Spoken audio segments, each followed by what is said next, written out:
स्वागत है आपका हमारे YouTube चैनल RNR रूफोन में, जिसमें कि आप डिटर्मिनेंट के कई भाग पढ़ चुके हैं। दो भाग पढ़ चुके हैं, तीसरा भाग हम आपको पढ़ाने वाले हैं प्रॉपर्टीज ऑफ डिटर्मिनेंट के कुछ गुण, जिसका प्रयोग कर करके हम डिटर्मिनेंट का हल करना आसान कर सकते हैं। कई सारे डिटर्मिनेंट में ऐसे पार्ट्स होते हैं जिसको कि हम एक्सपेंडिंग मेथड से या साइरस डायग्राम मेथड से तोड़ नहीं सकते, बहुत लंबा हो जाता है। उसको छोटा करना, सिंप्लीफाई करना, ये प्रॉपर्टीज का काम होता है। तो इसलिए हम जानते हैं कि क्या क्या गुण हैं, उसके बारे में जानते हैं। अगर अभी तक आपने हमारा चैनल सब्सक्राइब नहीं किया है तो चैनल को सब्सक्राइब कर लें, बेल आइकन भी दबा दें और लेटेस्ट को पाने के लिए जो है आप लोग देखते रहें RNR रूफोन। आइए शुरुआत करते हैं। आइए हम पहला प्रॉपर्टी देखते हैं। हमने आगे इसलिए लिख दिया है ताकि समय आपका बचे। If each rows are interchange with column then value of determinant is not change. यदि किसी भी डिटर्मिनेंट में प्रत्येक रो को कॉलम के साथ इंटरचेंज कर दिया जाए, यानी सभी रो को कॉलम में, कॉलम को रो में शिफ्ट कर दिया जाए, तो वैसे केस में डिटर्मिनेंट का मान नहीं बदलता है। आइए हम इसको दिखलाते हैं इस तरह से। ये देखिए, हमने एक एग्जाम्पल में कर करके दिखाया है कि यदि डेल्टा बराबर ABCDEFGHI है, R1 को C1 के साथ इंटरचेंज करते हैं, यानी पहला रो को पहला कॉलम के साथ, पहला रो को पहला कॉलम में कर दो, पहला कॉलम को पहला रो में कर दो, सेकेंड रो को सेकेंड कॉलम में, सेकेंड कॉलम को सेकेंड रो में, थर्ड रो को थर्ड कॉलम में, थर्ड कॉलम को थर्ड रो में। अगर ऐसा बदलाव करते हैं तो इस तरह से आ जाता है। ABC पहला रो में है, ABC पहला कॉलम में आ गया। DEF दूसरा रो में है, DEF दूसरा कॉलम में आ गया। GHI थर्ड रो में है, GHI थर्ड कॉलम में आ गया। तो डेल्टा डैश का मान और डेल्टा, इन दोनों का मान चेंज नहीं होता है। यही हमारा पहला प्रॉपर्टी समझाने का मतलब हुआ। हम एक एग्जाम्पल आपको दिखलाते हैं। मान लो डेल्टा बराबर दिया गया है 5, 7, 2, 3। हम चेंज कर देते हैं। दुइये गो रो है तो R1 को C1 से, R2 को C2 से। R1 और R2 दुइये गो है, ये है तो R1 को पहला कॉलम से और R2 को दूसरा कॉलम से इंटरचेंज करते हैं। तो डेल्टा डैश बराबर बताओ। तो 5, 7 पहला रो में है, 5, 7 पहला कॉलम में, 2, 3 दूसरा रो में है, 2, 3 दूसरा कॉलम में आ जाता है। अगर हम डेल्टा का मान निकालें तो 5 दिया 15, 7 दूनी तो 15 माइनस 14 आएगा। 15 माइनस बराबर 1। यहाँ निकालिए 5 दिया और माइनस 7 दूना बराबर में, तो डेल्टा डैश का मान भी 1 आया और डेल्टा का भी मान 1 आया। कहने का मतलब है पहला प्रॉपर्टी आपको समझ में आ गया होगा कि डिटर्मिनेंट के किसी भी रो को, जितना रो है सभी रो को अगर सभी के कॉलम में बदल दिया जाए, इंटरचेंज कर दिया जाए रो को कॉलम के साथ, तो डिटर्मिनेंट का मान नहीं बदलता है। आइए अब हम जानते हैं दूसरा प्रॉपर्टी। आइए देखते हैं प्रॉपर्टी नंबर 2। इफ 2 रोज और 2 columns are interchange to each other. यदि 2 रो, 2 पंक्तियां या 2 स्तंभ आपस में अदला बदली होता है, यानी 2 रो को आपस में अदल बदल के देख सकते हैं। सेकेंड रो को फर्स्ट रो में, फर्स्ट रो को सेकेंड रो में, थर्ड रो को सेकेंड रो में, सेकेंड रो को थर्ड रो में। 2 रो आपस में अदला बदली होवे या 2 कॉलम आपस में अदला बदली होवे, तब कहा जाता है then value of determinant is not change. Determinant का मान बदलता नहीं है, बट साइन चेंज, परंतु चिन्ह बदल जाता है। अगर इसका मान पॉजिटिव आएगा तो चेंज होने के बाद में उसका मान निगेटिव आ जाएगा। हमने वही आपको दिखाने का प्रयास किया है। यदि डेल्टा बराबर ABCDEFGHI है और हम यहाँ पर अगर आपको ये कह दें कि R1 interchange with R3, R1 और R3 को इंटरचेंज कर रहे हैं, 2 रो ये इंटरचेंज हो रहा है और हमने आपको कहा था कि 2 रो इंटरचेंज होगा तो साइन का चेंज हो जाएगा। R1 के जगह R3, R3 के जगह R1, तो R3 R1 के जगह यानी GHI ऊपरी, फिर R2 तो DEF और फिर ABC तो ABC। यहाँ डेल्टा डैश और डेल्टा में फर्क कुछ नहीं आएगा, सिर्फ और सिर्फ निगेटिव का अंतर आएगा। डेल्टा डैश का मान अगर निगेटिव में आएगा तो डेल्टा पॉजिटिव में आएगा, यदि डेल्टा निगेटिव में आएगा तो डेल्टा डैश पॉजिटिव में आएगा। एक एग्जाम्पल दिख लाते हैं। इफ डेल्टा बराबर 2 3 5 6, 2 गुना 6 12। थोड़ा हम और इधर से लेते हैं एग्जाम्पल।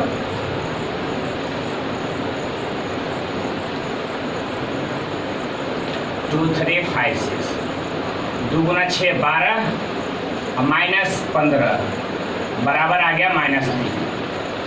अगर हम ऐसा करते हैं तो रो को बदल दो या कॉलम को बदल दो।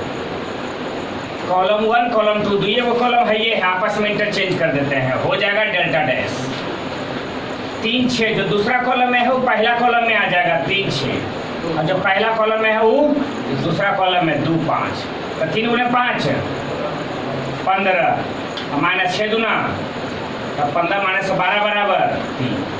डेल्टा डैश पॉजिटिव आया तो डेल्टा कौन सी में आया, इन दोनों का फर्क यही है। तो डेल्टा डैश बराबर हम लिख सकेंगे माइनस डेल्टा। डेल्टा डैश का मतलब 3, तो 3 कब आएगा, जब डेल्टा में माइनस गुना करेंगे। डेल्टा का मान -3 है, माइनस गुना करेगा तो +3 आ जाएगा। तो हम यहाँ इतना चीज बोल सकते हैं, डेल्टा डैश बराबर माइनस डेल्टा। आपको याद रखना है, यदि डिटर्मिनेंट में कोई 2 रो या कोई 2 कॉलम आपस में बदलता है तो हम ध्यान में रखेंगे कि मान नहीं बदलता परंतु चिन्ह बदल जाता है। ठीक है, आइए अगला प्रॉपर्टी देखते हैं। आइए हम प्रॉपर्टी नंबर 3 जानते हैं। If 2 rows or 2 columns are identical, then value of determinant is 0. यदि किसी डिटर्मिनेंट का 2 पंक्ति या 2 स्तंभ समान हो, 2 रो या 2 कॉलम समान हो तो उस डिटर्मिनेंट का मान 0 होता है। जैसे हमने आपको दिखाया ABC DEF ABC, R1 और R3 दोनों सेम है ना। हम इसमें लिख सकते हैं कि R1 and R3 are identical, समान है। अगर ये समान है तो हम सीधे सीधे कह देंगे कि डेल्टा का मान कितना होगा, 0। बगैर हल किए आराम से बता सकते हैं 0। हम एक एग्जांपल दिखाए कि 2 3 2 3, पहला रो और दूसरा रो सेम है तो इसका हल दिखलाए कि 2 गुना 3 6 और माइनस 2 गुना 3 6 बराबर 0। और हम दिखा सकते हैं कि 3 4 3 4, देखो पहला कॉलम दूसरा कॉलम सेम है तो 3 गुना 4 12 और माइनस 4 गुना 3 12 और बराबर में 0। यदि 2 रो या 2 कॉलम समान हो जाता है तो डिटर्मिनेंट का मान 0 होता है। आइए बढ़ते हैं अगला प्रॉपर्टी। आइए प्रॉपर्टी नंबर 4 देखते हैं। If each element of 1 row और 1 कॉलम इज 0, यदि किसी डिटर्मिनेंट में कोई एक रो का या कोई एक कॉलम का अगर प्रत्येक एलिमेंट 0 हो जाता है तो डिटर्मिनेंट का मान भी 0 हो जाता है। Then the value of determinant is also 0, उस डिटर्मिनेंट का मान भी 0 हो जाता है। कब, जब डिटर्मिनेंट के किसी एक रो का या किसी एक कॉलम का प्रत्येक एलिमेंट 0 हो जाए तो डिटर्मिनेंट का मान यहाँ 0 हो जाता है। हमने दिखाया delta equal to ABC 0 0 0 DEF। हम सेकेंड रो को देख रहे हैं तो सेकेंड रो का सभी एलिमेंट 0 है तो हम इस डेल्टा का मान डायरेक्ट बता देंगे 0। हल करने की कोई ज़रूरत नहीं है। प्रॉपर्टी हम पढ़ ही इसीलिए रहे हैं ताकि सोल्व करने में हमें आसानी हो। जब हम जान गए कि सभी 0 है तो उसका मान 0 ही आवेगा। एक एग्जाम्पल दिखलाते हैं। 2 5 0 0,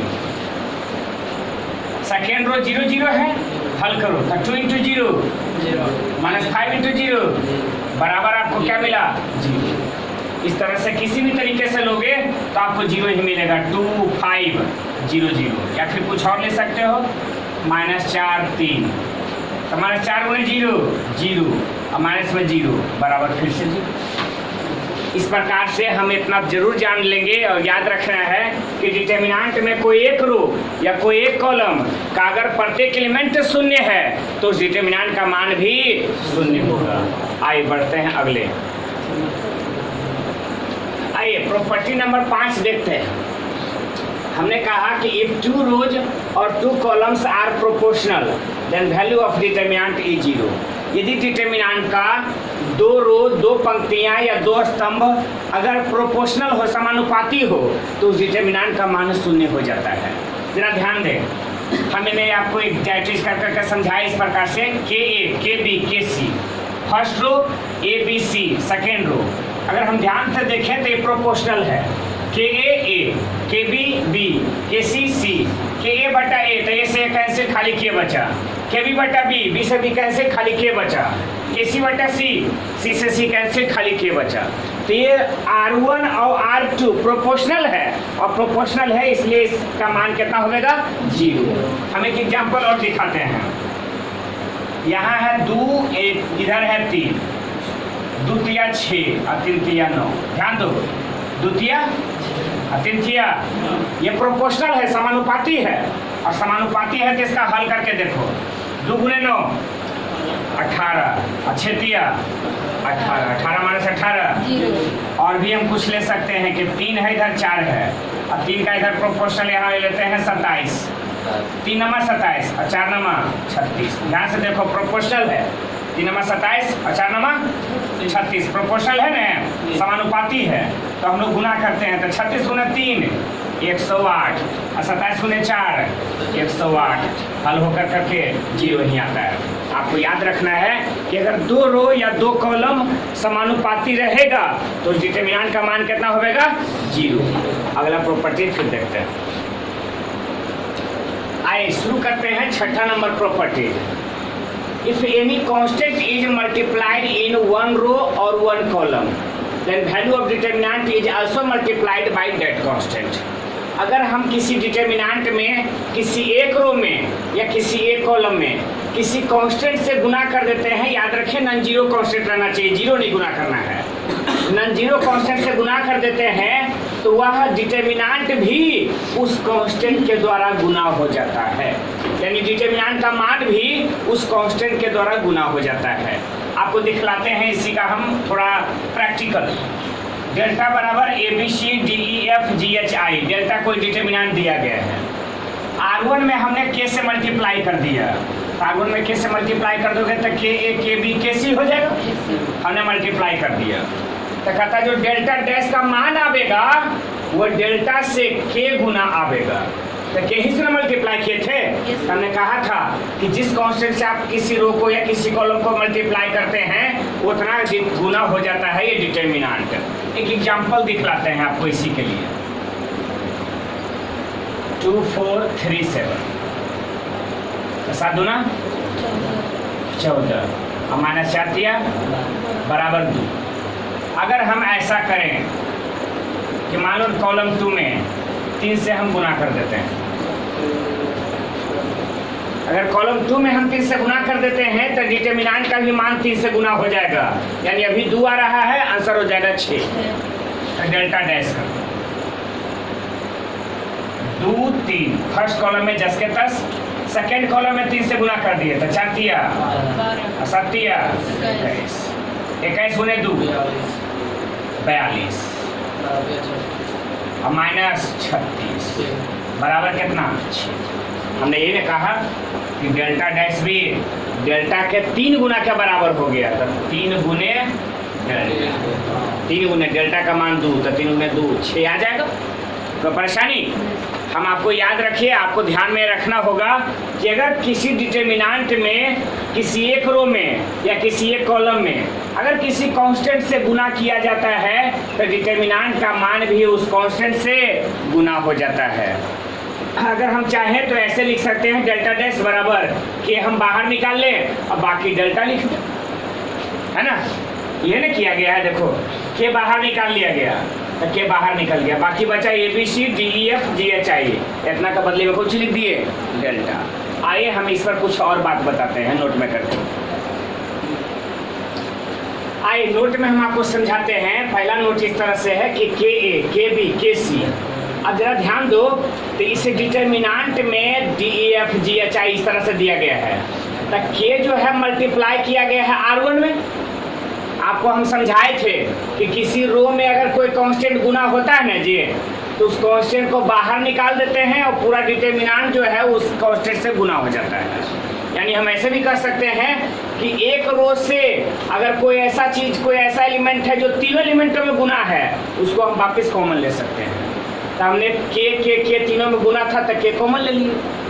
एकरा में क्या दिखाया कि एकरा में के गुना था, एकरा में L, एकरा में R1 से हम के कॉमन लिए R2 से L और R3 से M कॉमन ले लिए, तो बचा क्या? ABC, DEF, GH, I। इसी में हम आपको एक और नोट बताते हैं, तीसरा ध्यान दीजिएगा कि if A is any square matrix,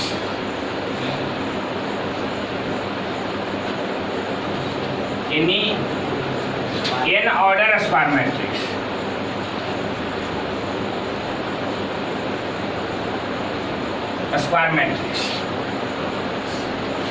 then k a का डिटर्मिनांट, यानी इस मैट्रिक्स में अगर k गुना कर दें तो उसका डिटर्मिनांट हो जाता है k पर पावर n गुना डिटर्मिनांट। याद रखिएगा इसको, ऑब्जेक्टिव में पूछा करता है, खास करके डिटर्मिनांट अगर आप चैप्टर पढ़ रहे हैं तो उसके 1 नंबर में ये क्वेश्चन बार बार पूछा करता है। ये यदि n ऑर्डर का स्क्वायर मैट्रिक्स है तब k ए मैट्रिक्स के साथ कोई कांस्टेंट के गुना कर देते हैं और उसके बाद इसका डिटर्मिनांट निकालते हैं, तो कांस्टेंट का पावर जितना ऑर्डर का होता है वो पावर निकल जाता है, बाकी डिटर्मिनांट ए हो जाता है। एक एग्जांपल से दिखलाते हैं आपको। मान लो ये एक मैट्रिक्स है जो कि 2 गुना 2 ऑर्डर का है, 2 5 4 7। भली बात इसे समझ सकते हैं कि 2 गुना 2 ऑर्डर का है, और हमको यहाँ से चाहिए k a का डिटर्मिनांट या फिर 3a का डिटर्मिनांट। यहाँ से देखो 3a, जैसे ही 3a करिएगा ने तो 3 सभी में गुना हो जाएगा। मैट्रिक्स का रूल होता है कि मैट्रिक्स में अगर किसी कांस्टेंट से गुना करते हैं तो कुल एलिमेंटे में गुना हो जाता है, तो 3 से गुना हो जाएगा, तब 3 दूनी 3 5 3 6 और 3 7 21। और हमको चाहिए 3a का डिटर्मिनांट, चाहिए ना? अगर हम इसका डिटर्मिनांट खोजेंगे, डिटर्मिनांट a बराबर 2 5 4 7 7 दूनी और 5 20, 14 माइनस 20 माइनस 6 आएगा।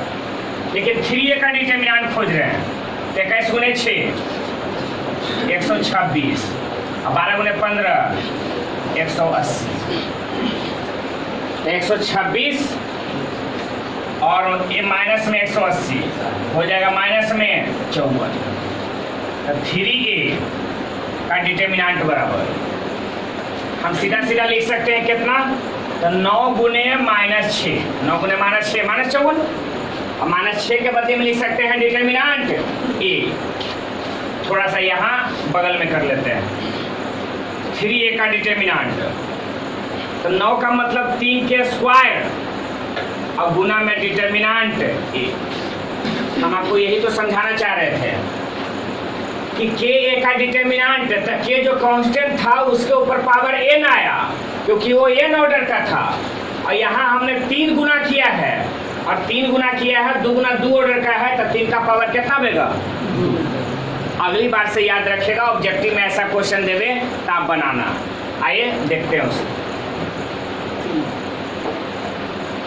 ध्यान दीजिएगा। अगर आपसे इस तरह का सवाल पूछा जाता है कि एक कोई मैट्रिक्स है जो 3 गुना 3 ऑर्डर का है, स्क्वायर मैट्रिक्स है, 3 गुना 3 ऑर्डर का है, और आपसे पूछ लिया जाए कि k का डिटर्मिनांट क्या होगा, तो आप k पर पावर 3 गुना डिटर्मिनांट a बताओ। ये जिस ऑर्डर का है वही पावर हो जाएगा, 3 ऑर्डर का है तो k पर पावर 3 हो जाएगा। यदि a हमको यहाँ पर पता चल जाए कि 4 गुना 4 ऑर्डर का है और आपसे पूछा जाए कि k का डिटर्मिनांट बताओ, तो k पर पावर 4 गुना डिटर्मिनांट a होगा। कांस्टेंट के पावर उतना ही होगा जितना कि a का ऑर्डर होगा। ये 4 गुना 4 ऑर्डर का है तो ये जो है k पर पावर 4 हो जाएगा। इस तरह का ऑब्जेक्टिव क्वेश्चन आया करता है, आप ध्यान रखेंगे, बनना चाहिए ये सब। चलिए आगे बढ़ते हैं। आइए शुरू करते हैं 7वां नंबर प्रॉपर्टीज, जो कि इस प्रकार से है कि अगर किसी डिटर्मिनेंट में किसी एक रो में या किसी एक कॉलम में अगर कुछ कांस्टेंट आकर जुड़ जाता है तो डिटर्मिनेंट 2 भागों में तोड़ दे सकते हैं। किस प्रकार वो बताते हैं। एक डिटर्मिनेंट है जिसमें ABC, DEF, GH, I, लेकिन G में K जुड़ गया, H में L जुड़ गया और I में M जुड़ गया। तो जब जुड़ा है तो इसको दो भाग में हम तोड़ सकते हैं, A B C D E F. इसको कुछ नहीं करेंगे, जैसे है दोनों डिटर्मिनेंट में सेम सेम रहेगा, A B C D E F, A B C D E F. निचलौका वाला में दूगो में टूटेगा, एगो में जी एच आई, एगो में के एल। कहता है अगर इन दोनों को सोल्व करो और इसको सोल्व करो तो मान बराबर ही होगा। इसका इस्तेमाल कैसे करना है वो भी हम समझाते हैं। एक डिटर्मिनेंट है 2 3 5 1 2 4, तो देखोगे तो 2 + 1 3, 3 + 2 5, 5 + 4 9, इस प्रकार से मिल रहा है। तो हम क्या करते हैं, इसको हल करने के लिए 2 3 5 1 2 4 जस के तस रह देते हैं और 3 को लिख देते हैं 2 + 1 लिख सकते हैं 3 होगा, 5 को लिख सकते हैं 3 + 2 5 ही होगा, और 5 + 4 9। तो दोनों डिटर्मिनेंट में अगर तोड़ते हैं तो 2 3 5 1 2 4, इसमें कोई बदलाव नहीं, 2 3 5 1 2 4, 2 3 5 1 2 4, कोई बदलाव नहीं। एकरा में एक बार लिख सकते हैं 2 3 5 और दूसरा का हम लिख सकते हैं 1 2 4। इससे निकालने में फायदा क्या होगा, 2 3 5 2 3 5, अगर दो रो समान होता है तो उसका मान 0 होता है। 1 2 4 1 2 4, ये भी दो रो समान है, इसका भी मान 0 होगा, इसलिए इसका आंसर हो जाएगा 0। अगर हम इसको देखना चाहें कि सर एक आधी एग्जाम्पल से इसको दर्शाइए, साबित करिए कि तोड़ेंगे उसके बावजूद में भी मान बराबर ही होगा। तो चलो दुगुना दुगुना ले लेते हैं, 2 5 3 + 2 और 4 + 3। लेफ्ट साइड डालिए ये और राइट साइड में इसको लिख सकते हैं 2 5 3 4, फिर प्लस में 2 5 2 3। तो लेफ्ट साइड वाला में हल कर करके कितना आएगा वो देखो, LHS में 2 5 और 3 2 5 और 4 3 7 दूना और माइनस में 25 बराबर -11। RHS साइड 2 5 3 4 और 2 5 2 3, 2 × 4 8 -15, 2 × 6 -10, 8 6 14 और माइनस में 25 बराबर -LHS से बराबर है। तो ये कहना बिल्कुल गलत नहीं होगा कि डिटर्मिनेंट में अगर किसी एक रो में या किसी एक कॉलम में कुछ कांस्टेंट आके जुड़ जाता है या घटा दिया जाता है, अगर जब माइनस रहता दोनों जगह तो जब माइनस देते, ठीक है, कोई दिक्कत नहीं होनी चाहिए। इस तरह से हम तोड़ेंगे तो आपको RHS का मान LHS का मान समान ही आएगा। लेकिन इससे फायदा ये होता है इस प्रॉपर्टी से कि हम डिटर्मिनेंट को हल नहीं करते, बड़ा बड़ा ऑर्डर में 3 × 3 ऑर्डर में 4 × 4 ऑर्डर में हल भी नहीं करेंगे और डिटर्मिनेंट का मान निकल भी जाएगा। इसलिए इस प्रॉपर्टी का ख्याल जरूर रखिएगा। आइए अगला प्रॉपर्टी बताते हैं। आइए प्रॉपर्टी नंबर 8 देखते हैं। The value of determinant of diagonal matrix, upper triangular matrix and lower triangular matrix is equal to product of diagonal element. कहने का मतलब है, अगर हिंदी में बात करें तो इस तरह से कर सकते हैं, डायगोनल मैट्रिक्स का डिटर्मिनेंट, ध्यान दो, डायगोनल मैट्रिक्स विकर्ण अवयव का डिटर्मिनेंट, अपर ट्रायंगुलर मैट्रिक्स का डिटर्मिनेंट और लोअर ट्रायंगुलर मैट्रिक्स का डिटर्मिनेंट का मान उसके विकर्ण अवयव डायगोनल एलिमेंट के गुणनफल के बराबर होता है, जो कि हमने दिखाया। देखो ये डायगोनल मैट्रिक्स है, A 0 0, डायगोनल एलिमेंट को छोड़ करके बाकी सारा एलिमेंट 0 होता है, तो डायगोनल एलिमेंट को छोड़ दो तो बाकी सारा एलिमेंट 0 है। और चूंकि डायगोनल मैट्रिक्स का डिटर्मिनेंट है तो मैट्रिक्स को छोड़ करके डिटर्मिनेंट का साइन लगाए हैं, तो 0 0 0। इसका अगर हमको मान निकालना पड़ गया तो हम सीधे सीधे निकालेंगे A × B × C, यानी डायगोनल एलिमेंट के गुणनफल के बराबर A × B × C। फिर है A1 A2 0 B B1 0 0 C, इसको हम कह देंगे अपर ट्रायंगुलर मैट्रिक्स। ठीक है, अपर ट्रायंगुलर मैट्रिक्स में नीचलौका वाला एलिमेंट 0 होता है, डायगोनल एलिमेंट के नीचे वाला एलिमेंट 0 होता है, तो उसको अगर छोड़ दें तो बाकी इसका जब मान होगा तो डायगोनल एलिमेंट के गुणनफल के बराबर A B C। इसमें अगर लोअर ट्रायंगुलर मैट्रिक्स ले लेते हो और उसका डिटर्मिनेंट भी देखते हो तो A × B × C, यही हो पाएगा। आइए हम इसको समझाते हैं। और एग्जाम्पल, अगर आपको कोई बोल देता है कि 2 0 0 0 5 0 007। तो 2 गुने 5 10 और गुने 7 70। इसका आंसर ऐसे ही निकालेंगे, ज्यादा हम लोग मेहनत नहीं करेंगे, डायरेक्ट निकाल सकते हैं। 2 गुना 5 10 गुने 7 70। एक्सपेंड करने की कोई जरूरत नहीं है। अगर फिर आपको दे देता है कि 200,570 039, तो ऊपर वाला सब 0 है, तब इसका मान लिखेंगे 9 सत्ते 63 गुने 2 तो 126।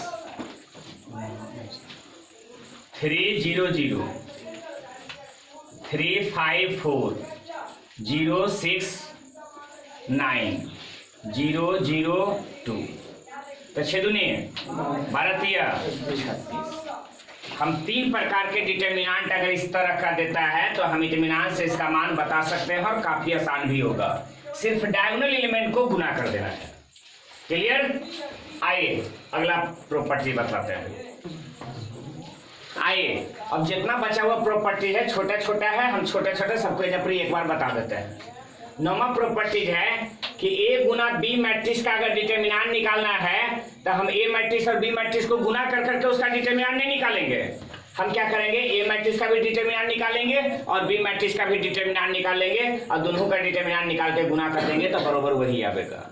याद रखना है ए गुना बी का डिटर्मिनेंट बराबर डिटर्मिनेंट ए गुना डिटर्मिनेंट बी। ए गुना बी का डिटर्मिनेंट बराबर डिटर्मिनेंट ए गुना डिटर्मिनेंट बी।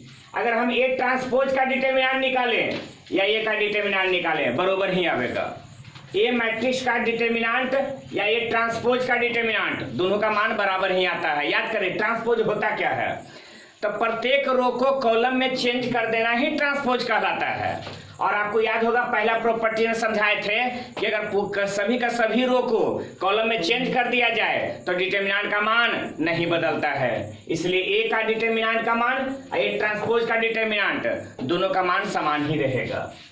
ए पर पावर एन का डिटर्मिनेंट बराबर होता है डिटर्मिनेंट ए का पावर एन। अगर मान लो ए कोई मैट्रिक्स दे दे कि 2 3 4 5 है और आपको कहे ना कि ए पर पावर 5 का डिटर्मिनेंट बता दो, तो ए पर पावर 5 मतलब ए गुना 5 बार गुना करना है, तो गुना करेगा तो तबाह हो जाओगे। तो इससे कहीं अच्छा है आप प्रॉपर्टीज का इस्तेमाल करिए कि डिटर्मिनेंट ए निकाल लोगे और उसके ऊपर पावर कितना कर दोगे 5। तो डिटर्मिनेंट ए निकाले में कोई ज्यादा वजन आपको लगेगा भी नहीं, ध्यान रखिए।